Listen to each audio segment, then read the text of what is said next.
Здравейте! В днешното допълнително предизвикателство ще ви представя изработката на текстилни коледни късметчета. В моя случай аз съм избрала да нарисувам по едно моделче от всяко късметче върху текстил с текстилни бои и след това изпратих на Вили от Круша, която любезно ми съдейства да ги изпринтира върху плат, за да мога да ги размножа в голямо количество по-бързо. Може да видите на снимката нужните материали, с които ще изработим късметчетата, както и готовите късметчета накрая.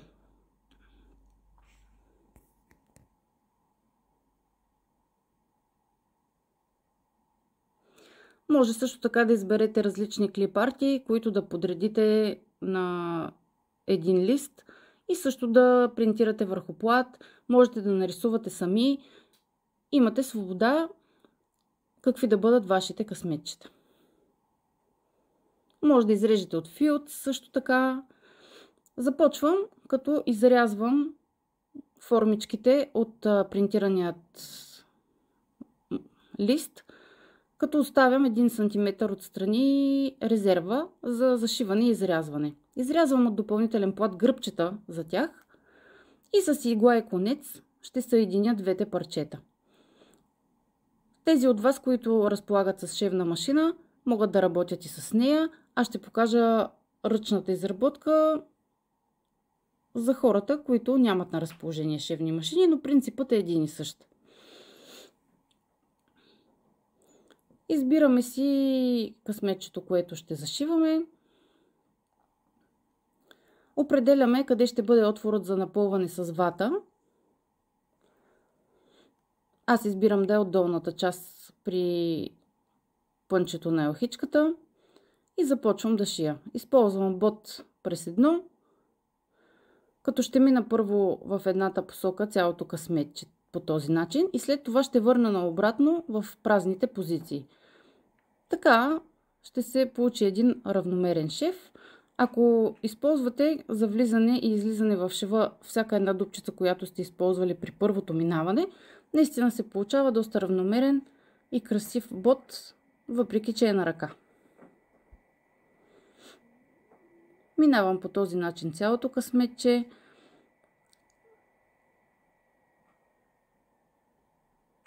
Разпределила съм шевът да е близо до картинката, защото имам една ножица, която изрязва плата в къдравичка форма и искам да имам достатъчно място от плата отстрани, с който да оформя тези кадрици накрая с ножицата.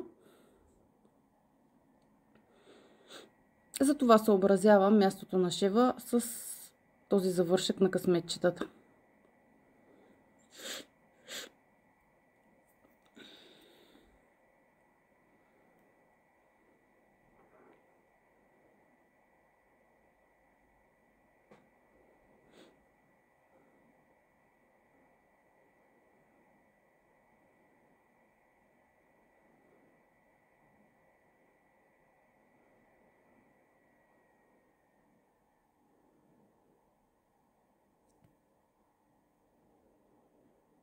Продължаваме в същата посока.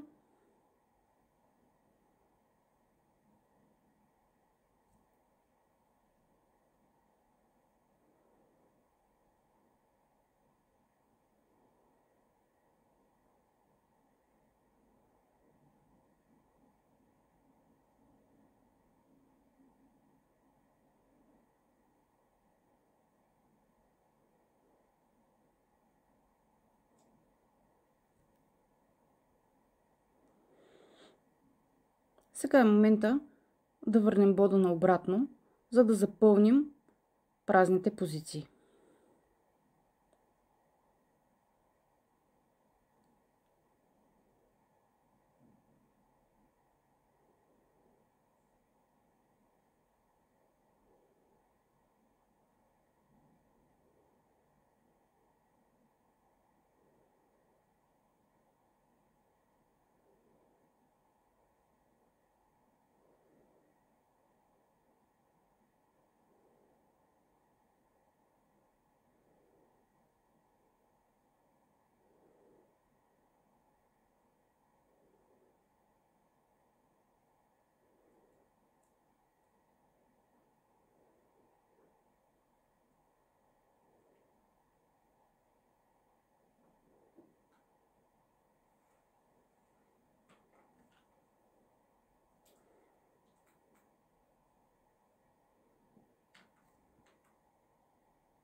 Старая се да улучвам дупчиците, в които съм направила бода преди това, за да няма голямо разминаване.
След като приключим с второто минаване с бод, остава отворчето, през което да напълним късметчетата с вата, за да им придадем обем.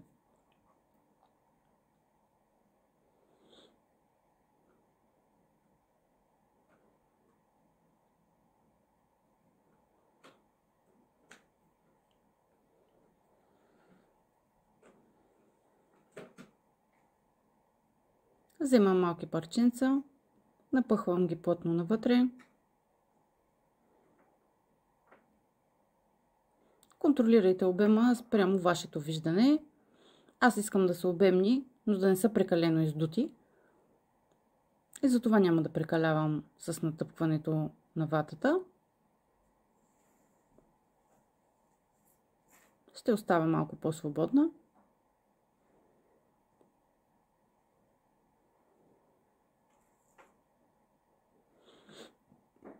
След което ще затворим по същия начин, по който зашихме цялото късметче и отвора за ватата.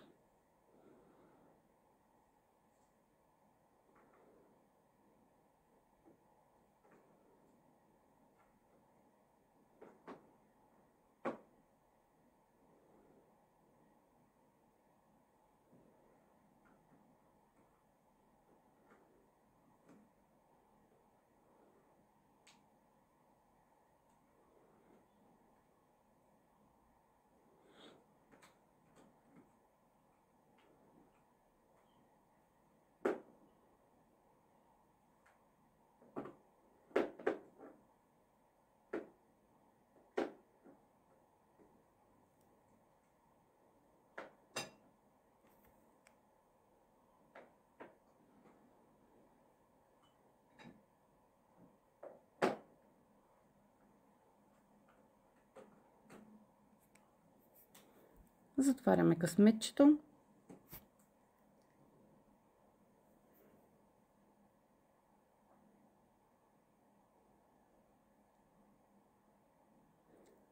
Ето го момента с декориращата ножичка, как ще изрежа крайчетата на плата.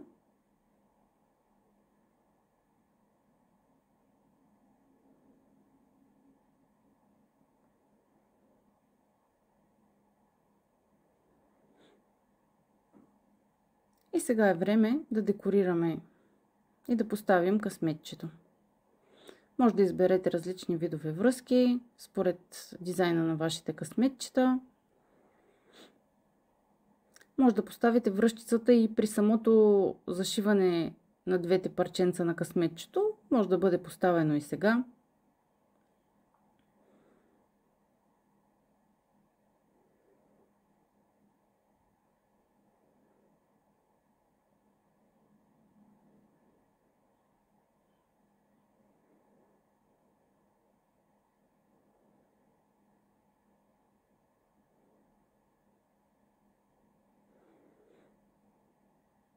За поставянето на късметчетата аз изрязвам малки парченца от сламка, в които напъхвам самото късметче и го прилепвам към останалата част.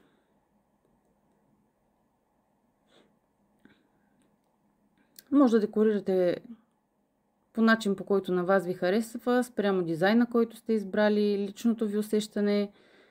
Аз ще използвам панделки, коледни звездички, лъскави маниста, всичко подходящо за предстоящите празници.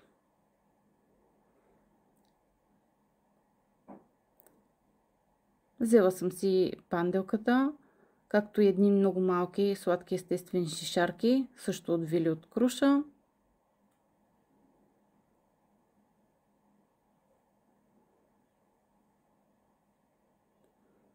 Изключително много харесвам шишарките и с удоволствие ги използвам в коледните си проекти.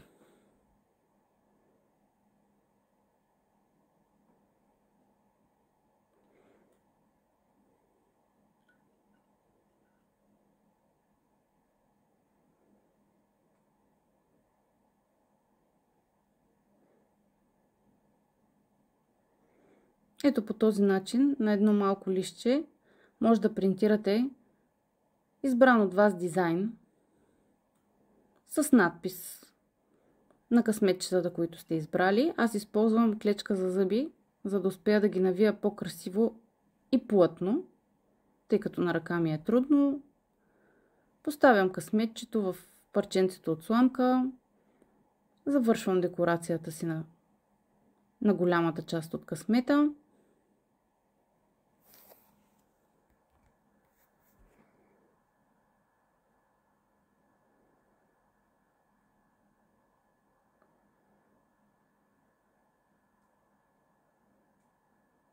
Ето тези шишарки, за които ви говорих. Много малки, много сладки.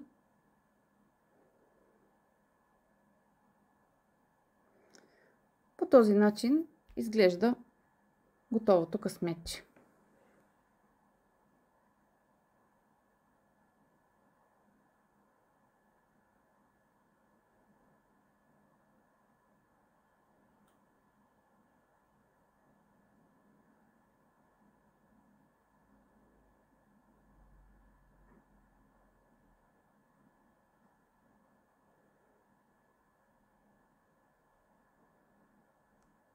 Може да се използва и като играчка за елха.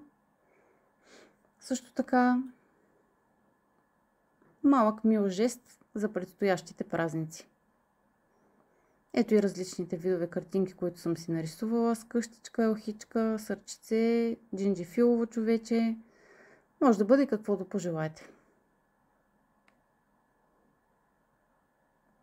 Ще покажа и още един начин. Ако не желаете този къдрав широк ръб от страни на късметчетата, може да ги направите и без него. За целта ще трябва да сложите двете половинки лице в гръб, като вътрешната част трябва да остане отвън на самите късметчета. Зашиваме по същия начин, като първите. Може на ръка, може и на машина. И след това ще обърнем като кълъвка на възглавница лицевата част да мине отпред. Ще се получат късметчета без странични резерви и без този къдрав ефект, който направих при първите.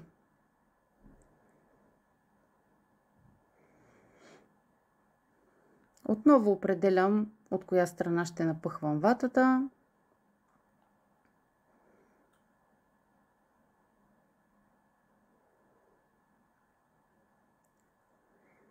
Съединявам си двете половинки с обикновен бот.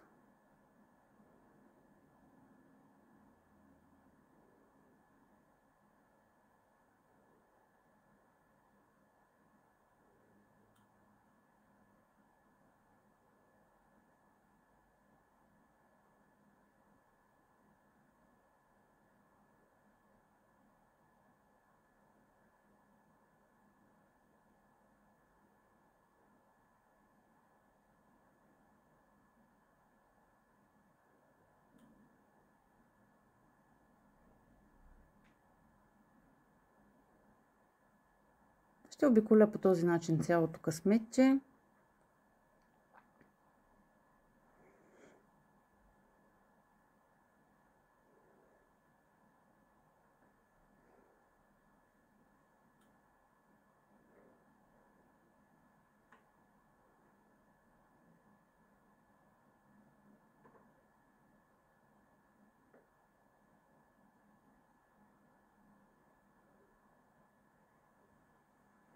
За съжаление ми свърши конецът и ще трябва да си добавя още конец, за да продължа.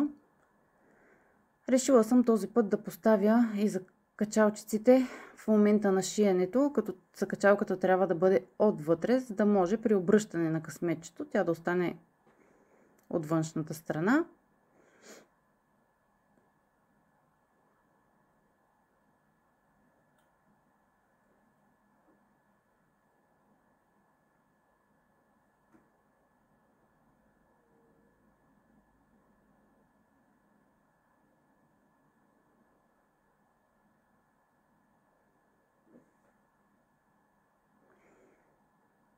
Довършвам този конец, който ми е останал. Ще поставя нов, за да продължа.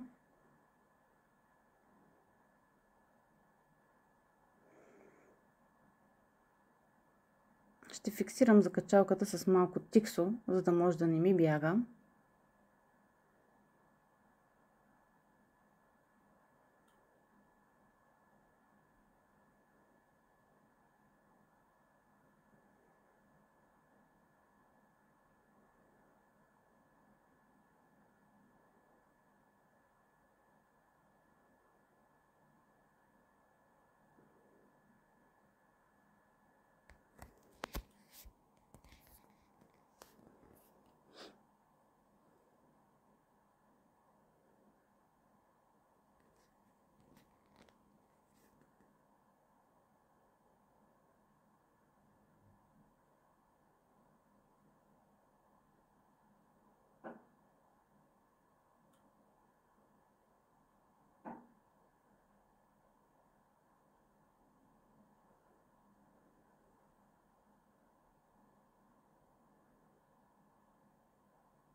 Поставям нов конец и продължавам затварянето на късметчето.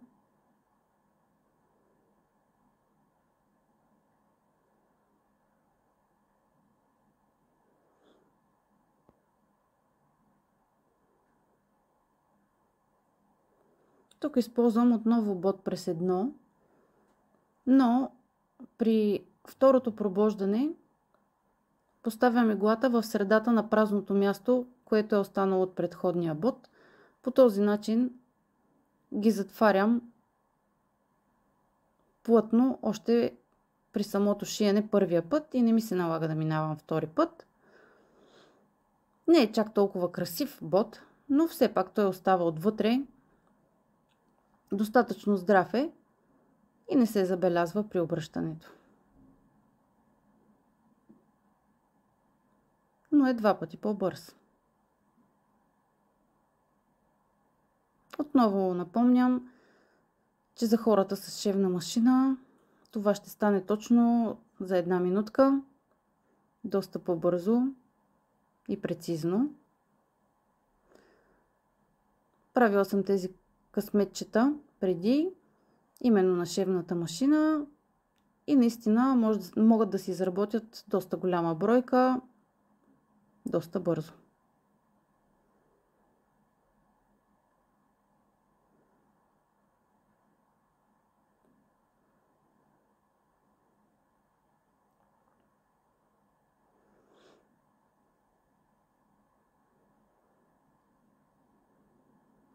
Сега забелязвам, че на закачалката не съм поставила възелче в края на двата конеца, което може би ще ми изиграе лоша шега при затварянето, защото тази връв може да мине между шева. Ще затворя така и ако се наложи, ще я пришия допълнително, както направих при първите късметчета.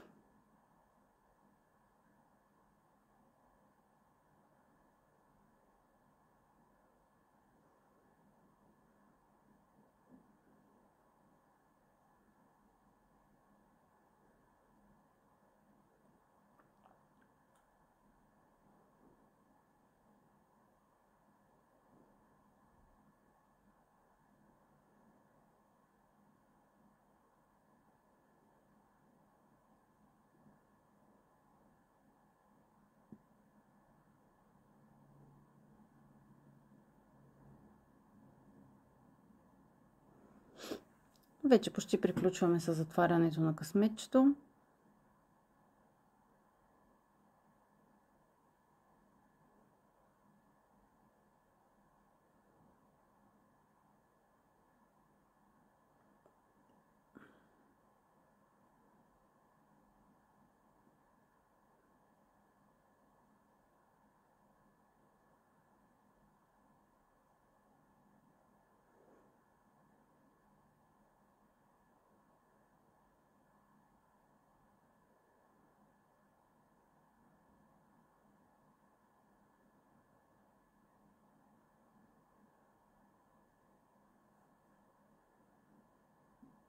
Завършваме с възелче, отстраняваме излишния конец.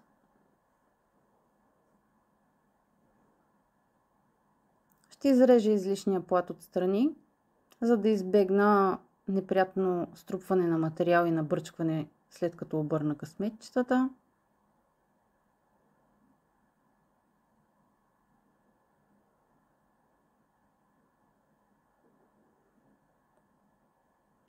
През дупчицата, която сме оставили за вата, ще обърнем внимателно. Аз обикновено си помагам или с дървени пръчици, или с сламки.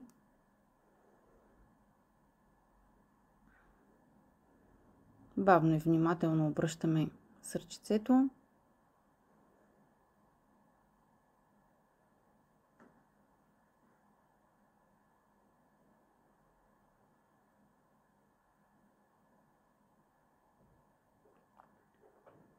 За съжаление, закопчалката ни изпадна, тъй като материалът е доста тъничък и хлъзгав. Аз не поставих възелче накрая. Тя излезе между шева, но ще я зашием допълнително. Ето го нашето сърчице. През отворчето напълваме отново с вата.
Поставям толкова голям обем, че да не напряга много крайчетата, където е оставена дупчицата за напълване.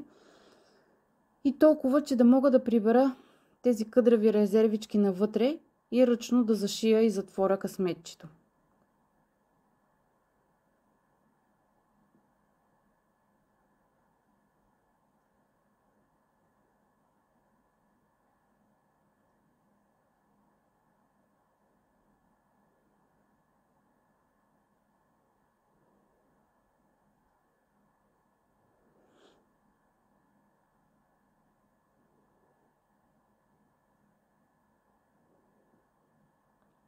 Ето по този начин подвивам къдравите резервички навътре.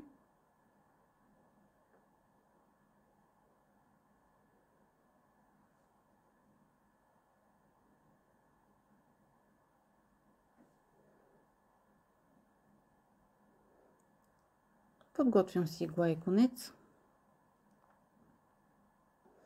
Винаги започвам от вътрешната страна, за да може възелчетата на кончетата ми да остават винаги отвътре. Подвивам навътре. Придържам с пръсти и зашивам дупчицата на късметчето.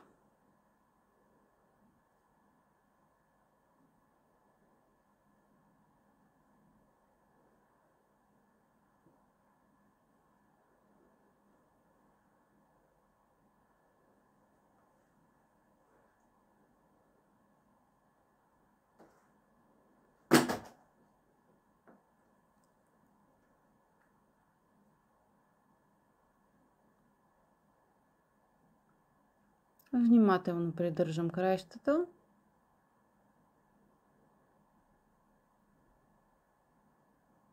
Шия възможно най-в края на двете парченца, за да остане възможно най-незабележим бода.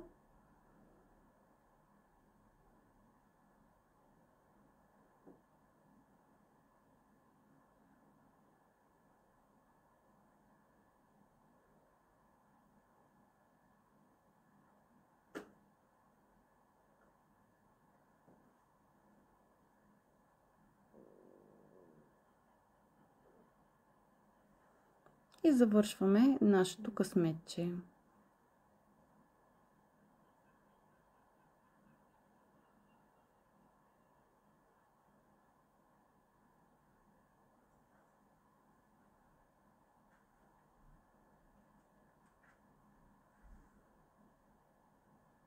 Отстраняваме излишния конец. Сърчицето ни е готово. Остава да прикачим дръжчицата, самото късметче и декорацията.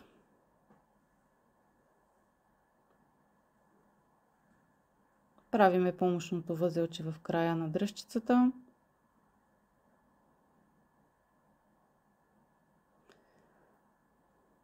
Той играе ролята на стопер, когато мине шевът, при опън нагоре да не излезе, както стана вече между шевовете.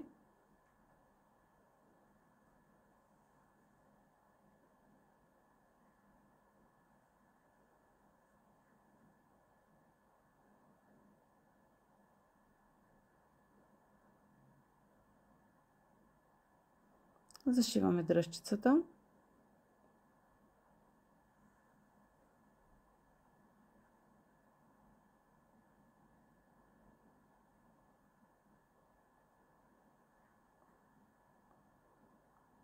И отстраняваме излишния конец.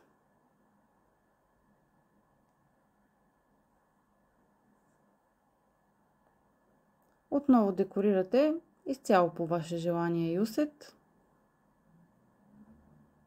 Аз отново ще използвам панделка.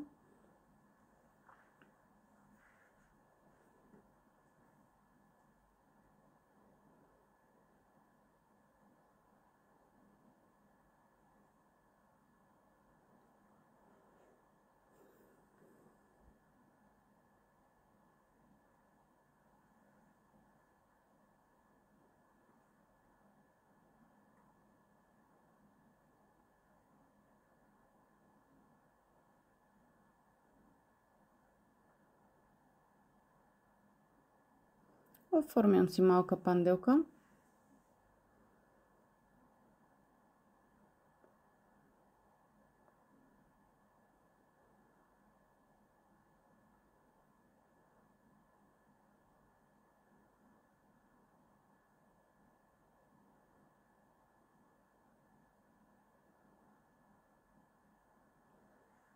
Отрязвам си парченце сламка, която ще ми служи за държач на късметчето.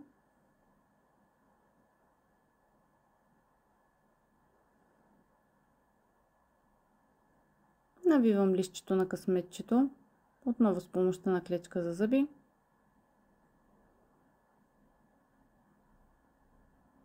Така става хубаво стегнато, несмачкано късметче и поставям в сламчицата.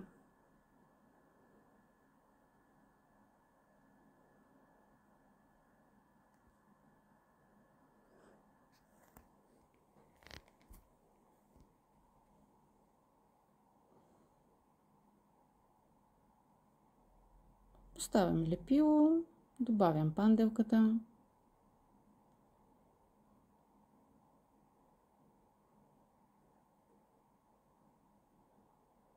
Ще залепя и късметчето.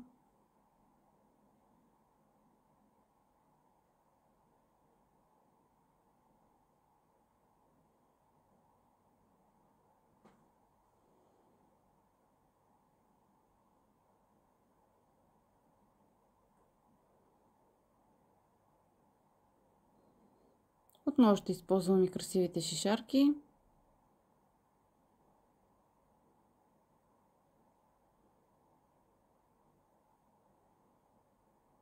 Ще добавя и малко блясък.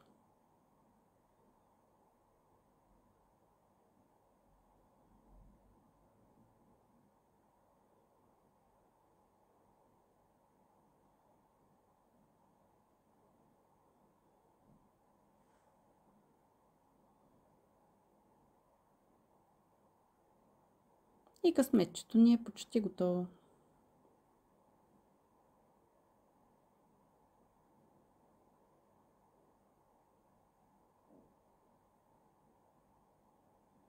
Ще се радвам да видя и вашите късметчета, изработени по един от двата начина или по двата начина. Зависи кое усещате вие подходящо за вас.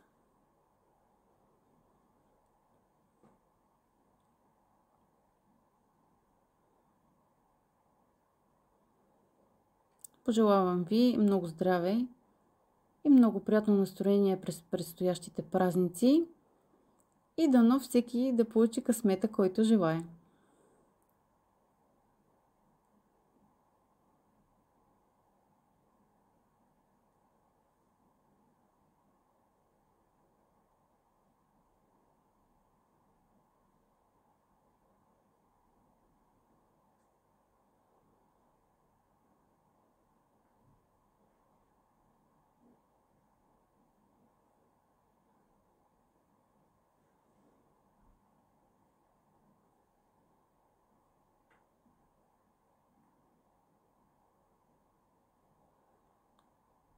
Надявам се това допълнително предизвикателство да ви допадне и много да се забавлявате.